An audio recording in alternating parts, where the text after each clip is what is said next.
Пет милиони евра ќе бидат на располагање на преработувачите. Јавниот повик ќе биде распишан наскоро, пишува Агротим. Ваква потврда добиле и од директорот на платежната агенција Никица Бачовски.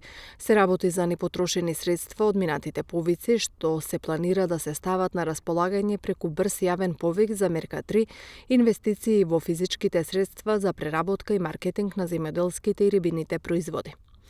Право на овие средства ќе имаат правни лица, микро, мали и средни предпријатија до 250 вработени и задруги.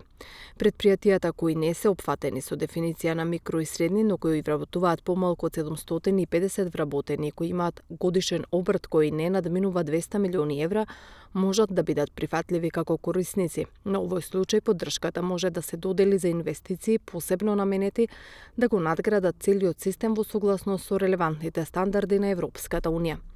Приоритетни сектори за кои што ќе бидат дадени средствата на располагање се преработка на млеко и млечни производи, месо и месни производи, овошје и зеленчук, преработка на житарици, мелнички производи, скроп, растителни и животински масти и масла, шира, вино и оцет, како и производство на енергија со преработка на пример на биомаса од растително и животинско потекло, со исклучок на биомаса од рибини производи.